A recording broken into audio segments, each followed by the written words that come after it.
So you're a car guy. The idea of 3D printing your own custom car parts sounds really cool. So you buy one of these.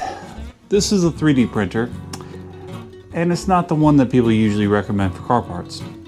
So this is what's commonly referred to as a bed slinger 3D printer.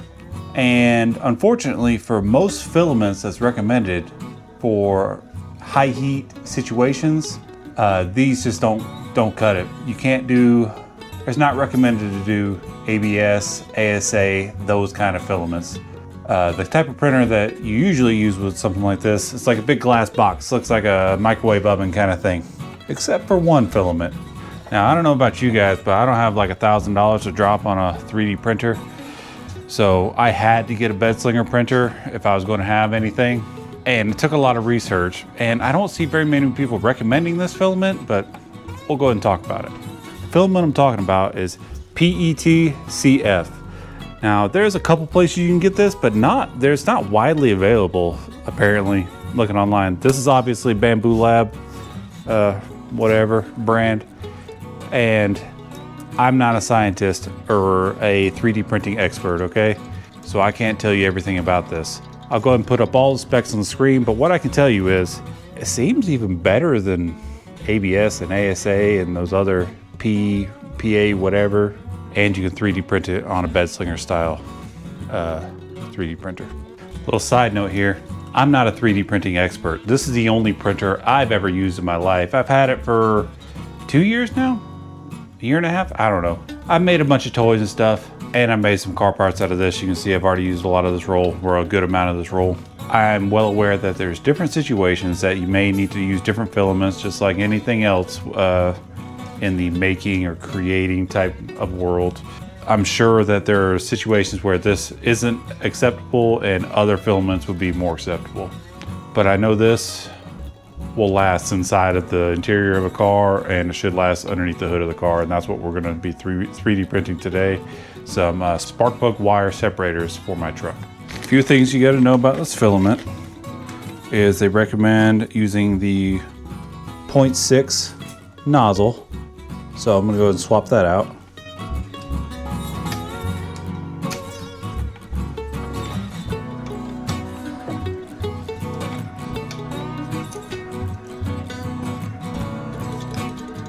You're not supposed to use PETCF or any CF carbon fiber filaments through the AMS tubes. It'll wear them out. Same thing with the nozzle. You need the hard nozzle to use carbon fiber or any gritty filaments. So I'm gonna set up a little arm here, and we're just gonna unhook this tube and just run it straight into the filament extruder thing. All right, printer set up, filament set up. It's just run straight into the nozzle here. I went in and loaded up the correct filament. This thing already comes preset with the right settings in it for your filament type, or at least mine does. It already has stuff for PETCF in there, so when we go to 3D print this thing, I'm probably not even going to change any settings. Before we print, let's go look at the truck. You're not getting out of this video without working on a vehicle.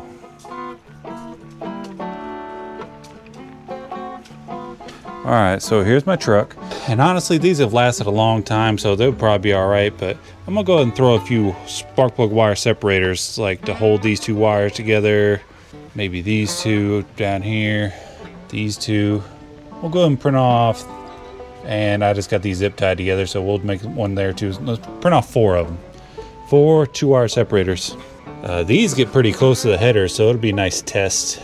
All right, so these are the spark plug wire separators I'm going with. They're like 2-piece clamshell thing that you put a zip tie on, and it works. I got them from Bamboo Lab on, looks like the zip tie buddy guy, and you see what they look like. I just got it set on PETCF. The settings he's got on here, or that it's already on, looks like it's 20% infill, 6 walls. I'm just gonna kind of go with it. And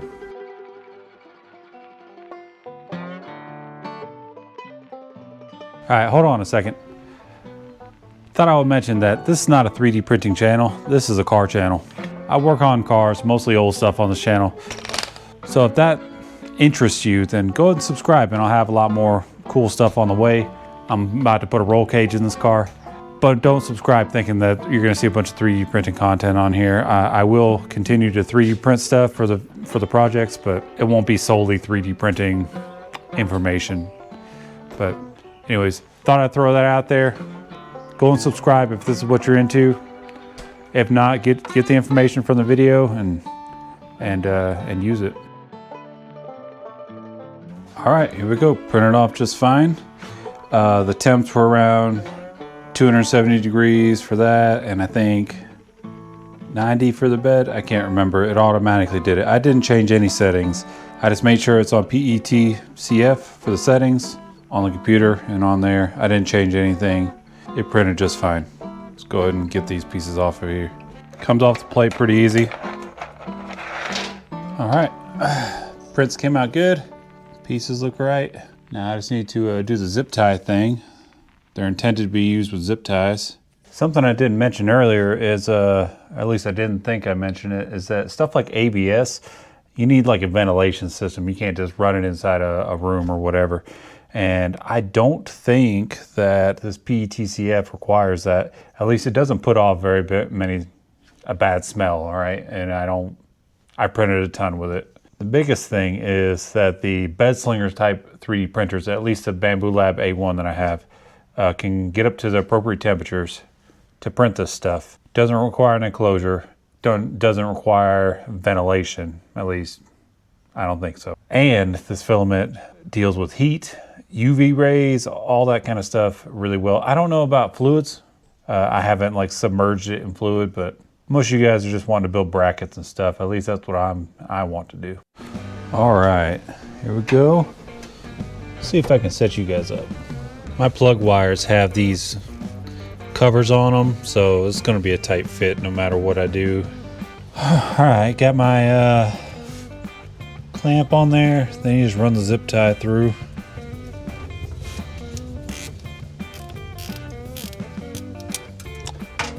All right, boom. Well, I think that looks pretty good. All right, do the same thing on these.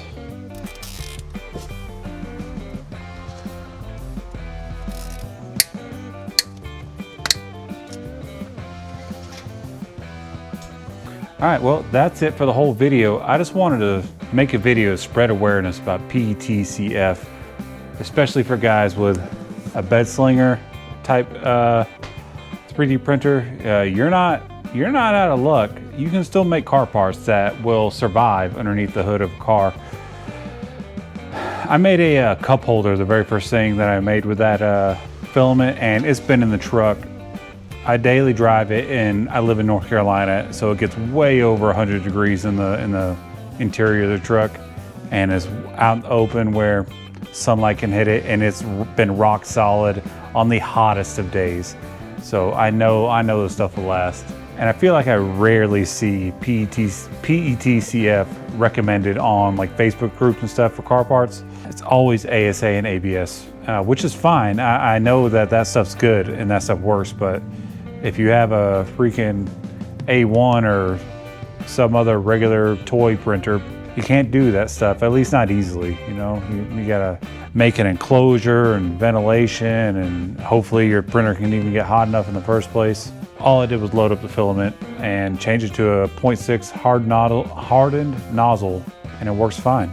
So yeah, I'm gonna keep making car parts. I don't know how well it would do for something like an intake or whatever, or strength-wise, I don't know what is stronger, ABS or this PETCF, but honestly, for 3D printed stuff, once you get to a certain threshold anyways, you're probably gonna be making whatever you need out of metal and not plastic. So for the kind of stuff that I'm gonna be making, like small brackets, interior stuff, PETCF not only works really well, but it looks really cool too.